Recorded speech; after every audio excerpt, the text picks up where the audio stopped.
আমরা তো নবীজির তুতু মোবারক হাতে নিতে পারি নাই, আমরা তো নিজের মুখে মালিশ করতে পারি নাই, আমরা তো নিজের বুকে মালিশ করতে পারি নাই। শুধুমাত্র ইয়া রাসূলুল্লাহ বলেছি, তাতেই আমি বেদাতি হয়ে গেছি।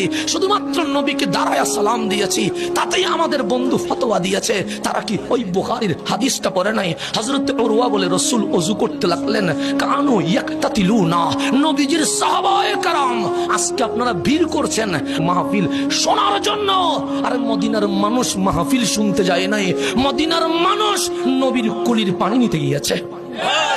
আপনি কোথায় যাবেন বন্ধু? সাহাবায়ে কেরাম ইয়াকতাতিলুনা, নবীর ওযুর পানি নেওয়ার জন্য প্রতিযোগিতা করছে। আমি কুলি করলে কে নেবে, কিন্তু রাসূল কুলি করছে। সাহাবায়ে কেরাম বলেন, নবী রে, আপনারে পেয়ে আমরা ধন্য হয়েছি, আমরা আপনার কুলির পানি নিব।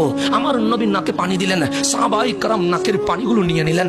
আমার নবী কদম মোবারক দ্রুত করলেন, সাহাবায়ে কেরাম নিয়ে নিলেন। হযরত উরওয়া